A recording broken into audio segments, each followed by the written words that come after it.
여러분 안녕하십니까? 여수 MBC 뉴스투데이입니다. 학생 수 감소로 파행 운영되고 있는 광양보건대 정상화가 쉽지 않아 보입니다. 대학 정상화를 위한 재정 기여자가 어렵사리 선정되면서 돌파구를 찾는 듯했지만 교육부의 승인이 미뤄지면서 또다시 난항을 겪고 있습니다. 김주희 기자가 보도합니다. 지난 1994년 개교한 광양보건대학교입니다. 이 대학은 설립자의 비리로 대학이 10여 년 넘게 파행 운영되고 있습니다. 지금은 11개 학과의 학생 수 120여 명에 그치고 있습니다. 특히 최근에는 2026 장학금 지원 제한대학에 지정되면서 내년 신입생 유치에까지 비상이 걸렸습니다. 벼랑 끝 위기 상황에서 대학 측은 대학 정상화를 위해 지난 3월 공모를 통해 재정 기여자를 지정했고 지난 7월 교육부의 재정 기여자 승인 신청까지 모두 마쳤습니다. 하지만 이후 교육부의 승인 절차는 속도를 내지 못하고 있습니다. 대학 설립자의 교비 횡령 금액이 400억 원대에 이르고 있는데 현재 계획된 재정 기여자의 기여금 규모가 절반 수준에 불과하다는 이유 때문입니다. 대학은 교육부 측에 대학 설립자에 대한 부당이득금 반환 소송 승소 판결 등 그동안 노력들이 간과되고 있다고 주장합니다. 그러면서 그동안 지역사회가 대학 정상화를 위해 이룬 성과들을 더욱 면밀히 살펴줄 것을 촉구하고 있습니다. 판결문들을 다 살펴보면 설립자가 이 학교에 400억 원을 횡령해갔지만 100억 원 이상을 다시 학교로 넣었다는 그 판결문 내용이 있습니다.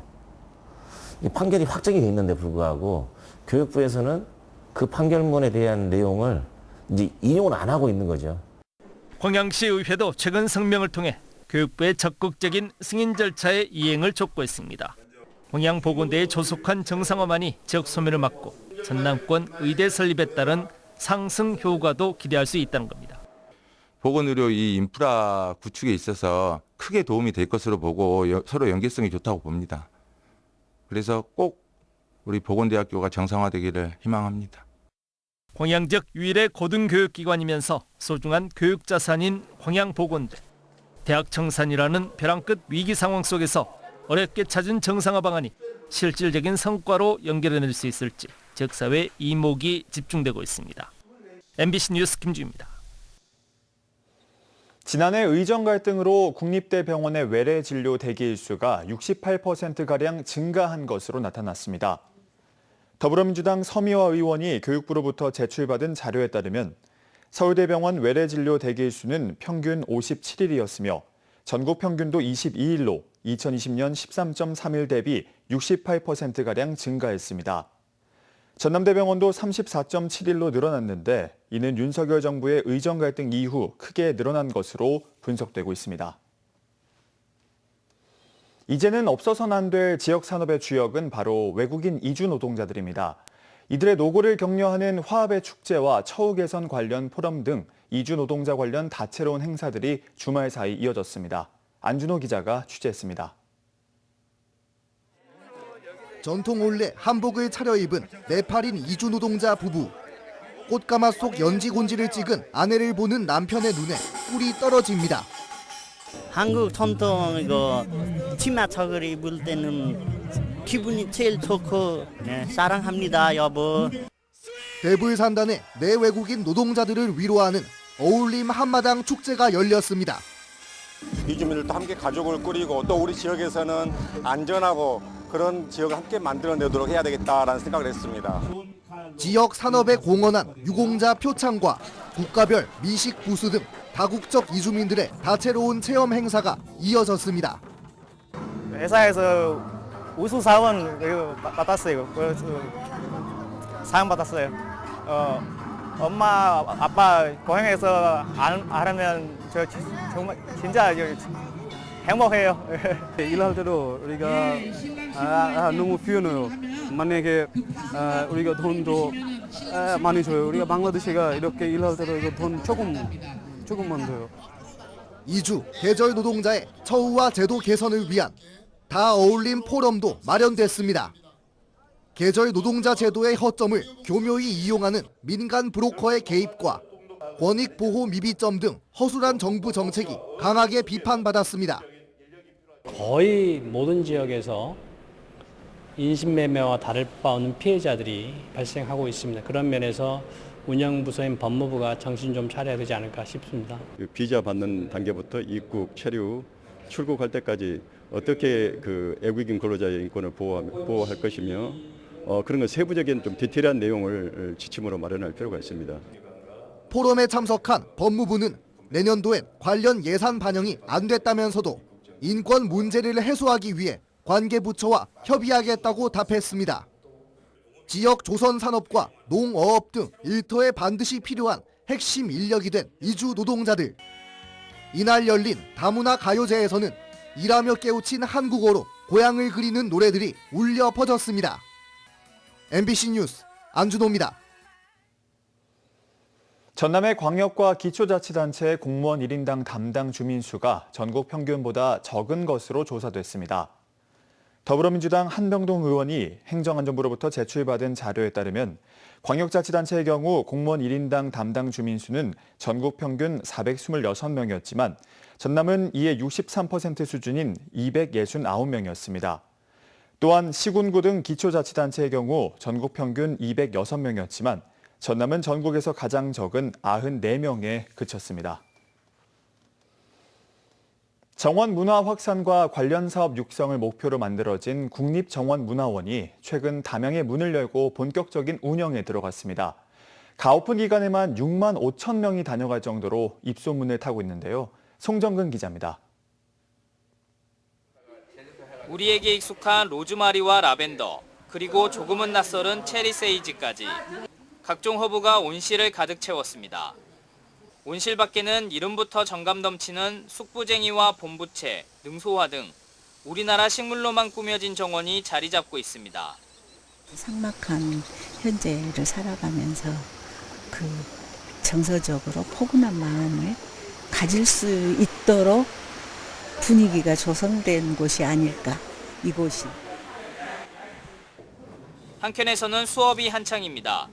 인근 식당에서 그릇으로 사용되는 대통을 가지고 와 마사토 흙을 채우며 대나무 화분을 만들고 있는 겁니다. 식사도 하고 다육식물 화분도 만들고 일석이조입니다. 재미도 있고 그다음에 또 신기하기도 하고 제가 만든 걸 또 직접 이렇게 조장할 수 있는 게 너무 좋은 것 같아요. 밥 먹은 것도 이렇게 허투루 쓰지 않고 활용할 수 있는 것도 좋은 것 같아요. 다양한 식물 관람과 체험까지 할 수 있는 이곳은 지난 18일 개원한 국립정원문화원입니다. 축구장 10개 크기 넓이에 조성된 국립정원문화원은 생활정원지구와 문화정원지구, K가든지구 등 4개 지구 15개 주제정원으로 구성되어 있습니다. 생활정원지구에선 베란다와 텃밭에서 키우는 식물들을 볼 수 있고 K가든지구에선 다채로운 한국정원을 볼 수 있는 등 각 지구별로 각각의 주제를 즐길 수 있습니다.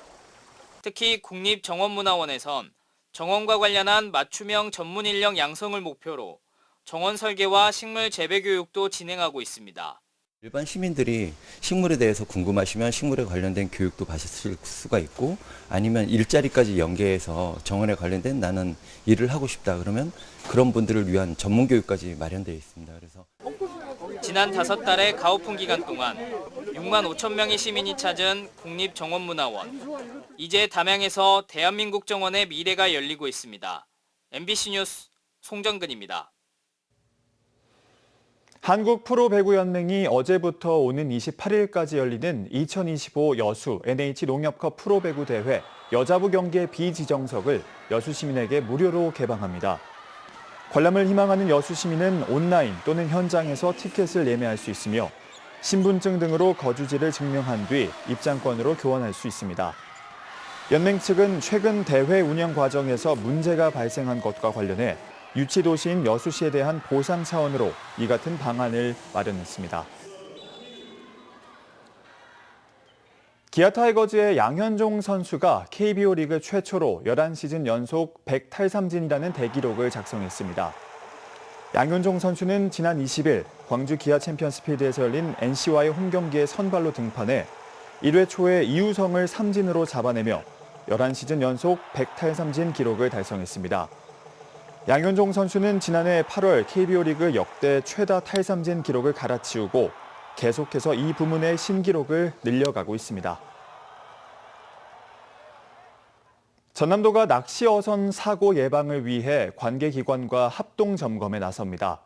구명조끼와 소화기, 구급약품 등 안전장비 비치와 승선자 명부 작성 등이 주요 점검 대상입니다. 특히 승선원이 13명을 넘거나 사고 이력이 있는 선박, 최근 2년간 안전점검을 받지 않은 어선 등은 집중 점검을 받습니다. 광주 전남에서 오늘부터 지급되는 2차 소비 쿠폰 제외 인원이 20만 명에 달하는 것으로 나타났습니다. 광주시와 전남도에 따르면 광주에서는 10만 3,700여 명, 전남은 9만 6천여 명 등 총 19만 9천여 명이 2차 소비 쿠폰 지급 대상에서 제외됐습니다. 1차와 달리 소득 상위 10% 가구가 지급 대상에서 빠졌습니다. 또 지난 6월 기준 부과된 건강보험료 가구별 합산액이 선정 기준을 초과하거나 2024년 재산세 과세표준 합계액이 12억 원을 초과한 경우에도 지급 대상에서 제외됐습니다. 지난 20일 오후 5시 20분쯤 여수시 덕충동 신북한 건축공사 현장에서 가설 통로와 거푸집 일부가 내려앉았습니다. 현장 관계자는 사고 당시 작업자들은 퇴근해 다친 사람은 없었다며 향후 무너진 구조물을 해체하고 다시 조립할 계획이라고 밝혔습니다. 해당 시설은 여수지방해양수산청이 발주한 여수해양경찰서 관련 시설로 내년 12월에 완공될 예정이었습니다. 주말 동안 전남 동부권에선 해상 추락과 화재 등 안전사고가 잇따랐습니다. 어제 새벽 2시 10분쯤 여수시 종화동 하멜등대 인근에서 차박을 하던 30대 여성이 바다에 빠졌습니다. 여수해양경찰서에 따르면 해당 여성은 다리에 상처를 입었지만 건강에는 이상이 없는 것으로 나타났습니다. 같은 날 오전 10시 20분쯤 여수시 문수동의 한 농기계 판매소에서 불이 나서 40여 분 만에 꺼졌습니다. 이 불로 인명피해는 없었지만 가게 내부의 기계 설비들이 모두 탔습니다. 소방은 전기적 요인에 따른 화재로 추정하고 있으며 정확한 화재 원인을 조사하고 있습니다.